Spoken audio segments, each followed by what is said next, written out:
salue dans le précieux nom de Jésus. Bonjour à vous. Très heureux de pouvoir vous présenter ce nouveau numéro d'Exomate en cette nouvelle semaine. Nous sommes très heureux parce que Dieu nous prête encore vie et surtout pour le plan qu'il a derrière nos vies parce que Dieu a tout fait pour un but. Et chaque fois qu'il nous garde en vie, c'est pour atteindre ses objectifs au travers de nos vies. Que Dieu vous bénisse, vous tous qui prenez la peine de vous connecter toutes les fois où nous sommes devant vous, toutes les fois où nous sommes là pour vous apporter la parole de Dieu. Que Dieu vous bénisse énormément et abondamment. C'est avec une grande joie que je me présente au devant de vous pour pouvoir vous annoncer encore la parole du Seigneur. Je serai heureux de partager un sujet assez important, fascinant, qui bien évidemment arrive dans chacune de nos vies et qui nécessite à ce que nous ayons un niveau de maturité élevé pour mieux le gérer. Alors restez connectés avec moi pour découvrir de quoi nous allons parler pendant toute cette semaine. On se retrouve dans quelques minutes pour continuer Exomate. À tout de suite. Je suis dans Genèse chapitre 37 à partir du verset 25 qui déclare ceci. Ils s'assirent ensuite pour manger.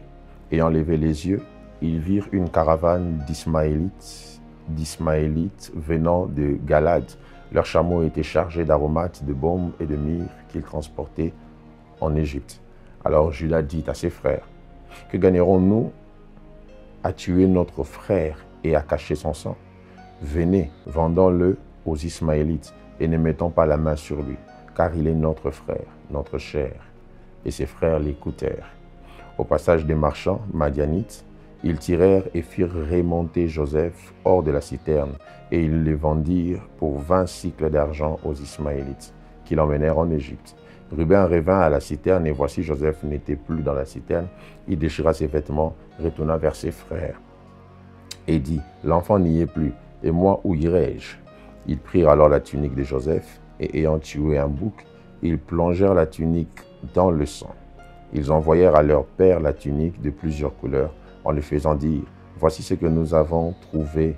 Reconnais si c'est la tunique de ton fils ou non. » Le deuxième texte que j'aimerais nous demander, avant d'aller au deuxième texte, j'aimerais quand même qu'on lise le verset qui suit dans Genèse 37 ici.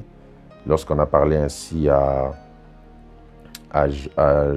Jacob, la Bible déclare que Jacob l'a reconnu et dit, « C'est la tunique de mon fils. Une bête féroce l'a dévoré. » Joseph a été mis en pièces et il déchira ses vêtements.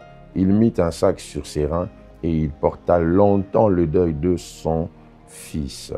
Le deuxième texte, Job chapitre 14, le premier verset qui déclare ceci. « L'homme né de la femme, sa vie est courte, sans cesse agité. » L'homme né de la femme, sa vie est courte et sans cesse agité. J'aimerais commencer, bien évidemment, avant de vous révéler la thématique de cette semaine, par vous faire comprendre que la vie humaine est très courte. La vie humaine est tellement éphémère. Quand je vois, surtout aujourd'hui, dans cette génération, la vitesse avec laquelle les gens meurent, je peux vraiment vous dire avec toute sérénité que la vie est très courte. La vie est faite de réalités ambiguës qui, lorsqu'elles se présentent, elles peuvent t'empêcher de pouvoir réussir. La vie est faite de plusieurs secousses, comme Job le dit. L'homme qui est né de la femme a une vie tellement agitée, à gauche, à droite. La vie déjà est courte, mais en même temps, elle est remplie d'agitation. Elle est remplie des événements, des réalités perturbatrices. Et dans toutes ces choses, l'homme est censé apprendre la sagesse de Dieu pour mieux vivre, la sagesse de Dieu pour mieux gérer la vie, la sagesse de Dieu pour manifester, bien sûr, le plan et la volonté de Dieu dans son temps, dans sa saison. Parce que la vie est courte. Même si vous vivez 80 années, c'est trop court. C'est trop court, je peux vous assurer. Et alors, dans cela, il y a un phénomène qui arrive, qui bien évidemment agite les hommes régulièrement. Comme Job l'a dit, la vie de l'homme est agitée et elle est très courte. La chose qui arrive à l'homme et qui agite sa vie est une chose que l'homme peut apprendre à gérer.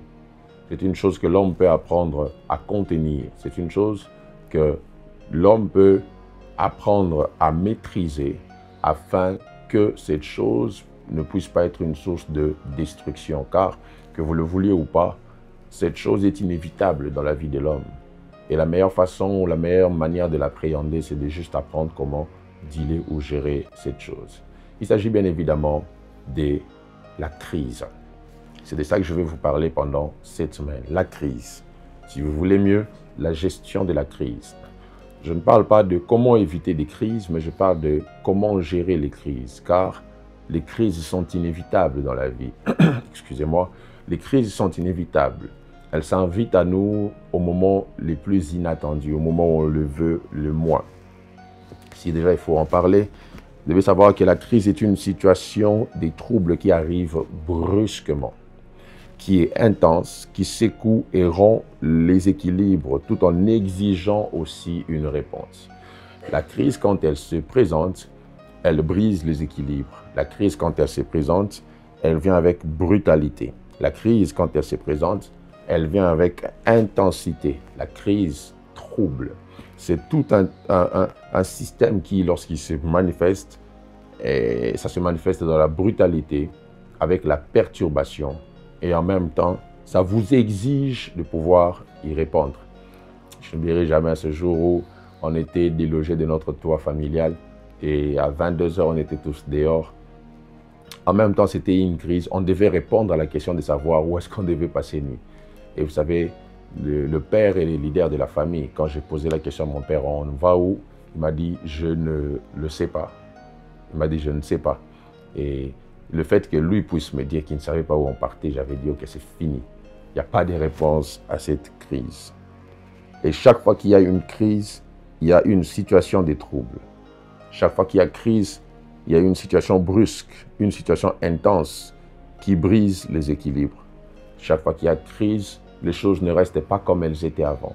La crise vient avec un pouvoir de changer les choses en mal, très souvent.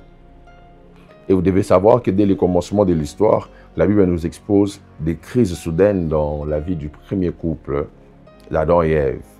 Une vie qui était toute en rose, une vie qui était bien, et un jour par une erreur, que je ne dirais pas ça erreur parce qu'ils savaient ce qu'ils faisaient. C'était un faux pas, si je dois appeler ça ainsi. Ils ont mangé le fruit interdit, boycotté par Dieu. Et après avoir mangé ce fruit, une crise soudaine est arrivée. Dieu les a mis hors du jardin.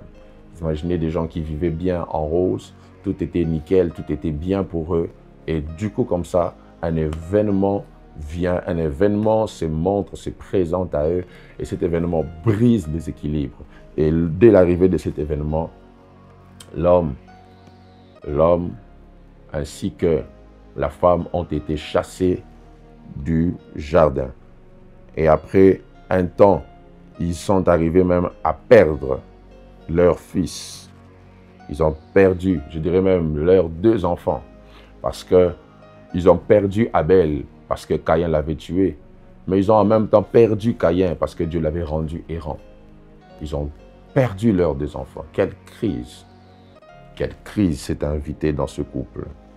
Et l'un des hommes qui est, je dirais, le prototype des crises dans la Bible, c'est Job, dont on a lu l'histoire, qui, même dans toutes ces profondes crises, a dit ce que nous venons de lire, en disant « L'homme né de la femme, sa vie est courte et tout le temps dans l'agitation ». Job a connu une suite de calamités dans sa vie. Et ces différentes calamités ont amené une instabilité totale dans le chef de sa vie. Et vous savez, la chose la plus inquiétante dans une crise, c'est sa brutalité. La crise vient avec une brutalité inimaginable. Ça frappe fort. Ça vient avec l'intention de cogner fort pour pouvoir vous mettre par terre. La crise donne un coup fort. Et sans la bonne gestion, sans la maturité, la crise peut vous détruire à vie. Sans la maturité, la crise peut totalement vous garder par terre. J'ai vu des gens dont la vie a été détruite à cause de la mort d'un être cher. Des gens dont la vie a été dégringolée, détériorée parce qu'une relation a été brisée. Des gens dont la vie a connu des cassures, des brisements à cause de la mégestion des crises. Mégestion des crises. Et la Bible nous présente même des situations, des crises au ciel, bizarrement. La Bible déclare dans l'Apocalypse qu'il y eut guerre dans les cieux même, d'ailleurs, au commencement de toutes choses, avant même que la terre soit faite, il y avait une rébellion au ciel. C'était une crise, une crise. Et même Apocalypse nous montre une crise, un silence radio lorsque Dieu voulait envoyer un sauveur sur terre. Dieu pose la question, qui enverrai-je? Tout ça.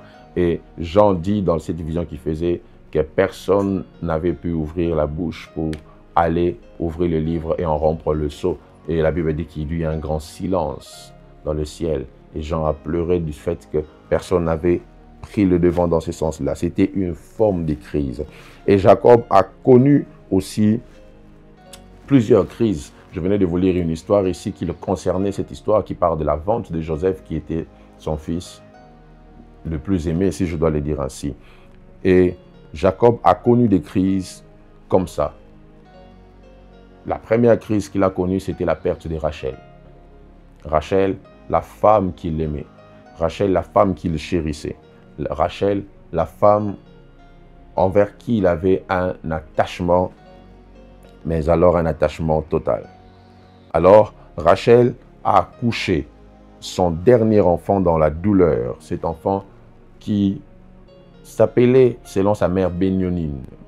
Cette femme, quand elle a accouché, à cause de la douleur, elle a appelé son fils le fils de ma douleur. La crise, la peine de cet accouchement a même donné l'identité de l'enfant. Heureusement pour cet homme, son père étant prophète, a changé pour dire Benjamin ou Benjamin, fils de ma droite. Et c'était une crise qui venait là. À cause de la douleur, Rachel a nommé l'enfant selon cette crise. Et cette première crise était bien gérée par Jacob. Vous allez voir que Jacob a bien répondu à cette crise. On donne à l'enfant le nom de la douleur? Non. Jacob vient en prophète. Il gère la crise. Il dit non, c'est le fils de ma droite. Meilleure façon de gérer la crise. Mais une autre crise s'est invitée à lui. Et cette crise-là a été plus forte. On lui ramène la tunique de son fils avec le sang d'un animal qu'on avait mis dessus. Et là, Jacob n'a même pas voulu être consolé. La Bible dit qu'il a fait son deuil pendant très longtemps. Le deuil de Jacob avait duré très longtemps. Jacob avait pris tout son temps dans le deuil parce qu'il avait perdu ce qu'il ne pensait jamais perdre. Et Jacob a pleuré. Et même la Bible dit qu'il fit longtemps son deuil. Et il est arrivé jusqu'à dire qu'il allait pleurer son fils jusqu'à ce qu'il allait descendre au séjour des morts. Donc Jacob, à cause de cette crise, avait dit « Je ne me releverai jamais. Ne me parlez plus jamais de la joie. Ne me parlez plus jamais de la paix. J'irai jusqu'au sépulcre, jusqu'au séjour des morts avec ce ressenti de la crise qui m'est arrivée. » Et mes frères et sœurs, j'aimerais vous dire qu'il y a des douleurs que votre onction ne peut arrêter. Il y a des peines que votre capacité d'opérer dans le surnaturel ne peut stopper. Il y a des choses qui, lorsqu'elles vous arrivent, rien ne peut les arrêter. Et j'aimerais vous donner des vérités sur les crises. Et grâce à Dieu, on verra aussi comment on peut gérer les crises. La toute première vérité que j'aimerais mentionner si haut, c'est que Dieu ne laisse rien arriver pour rien.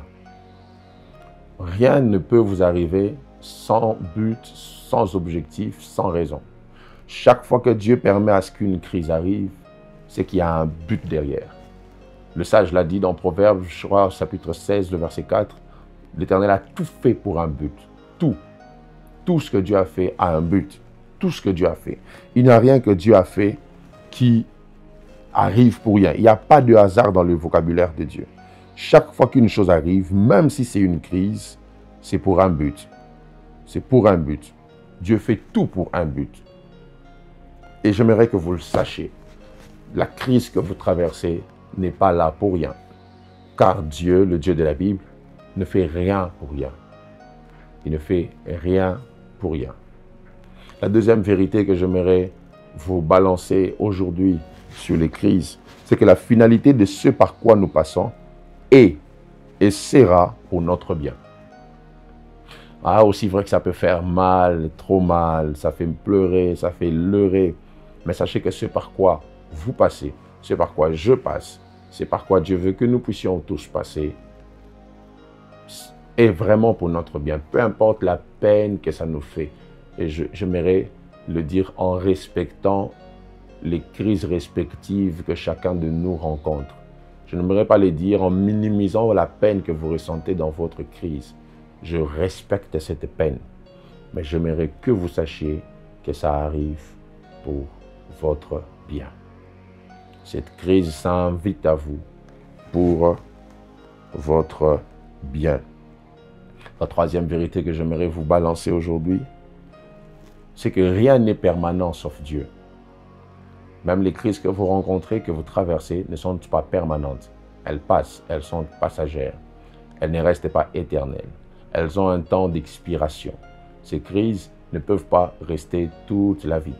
Sachez que ces crises sont passagères. Elles passent, elles finissent par passer.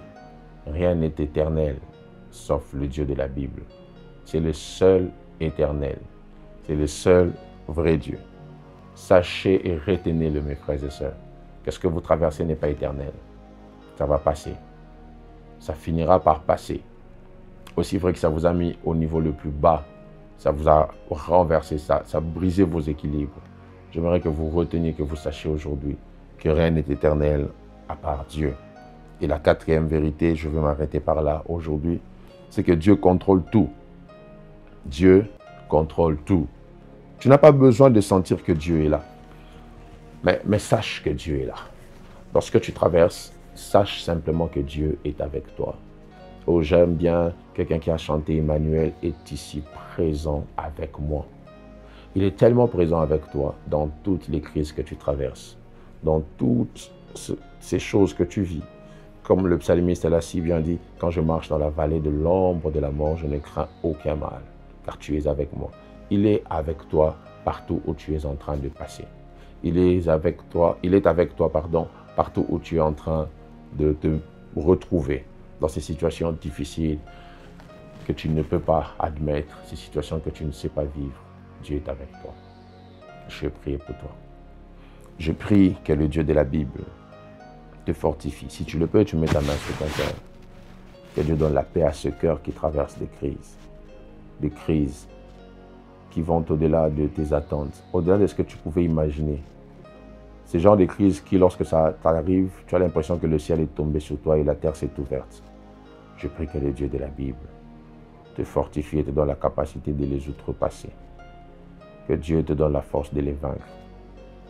Et qu'une histoire nouvelle soit écrite au nom puissant de Jésus-Christ, que j'ai ainsi prié. Amen. Que Dieu vous bénisse. On se retrouve au prochain numéro.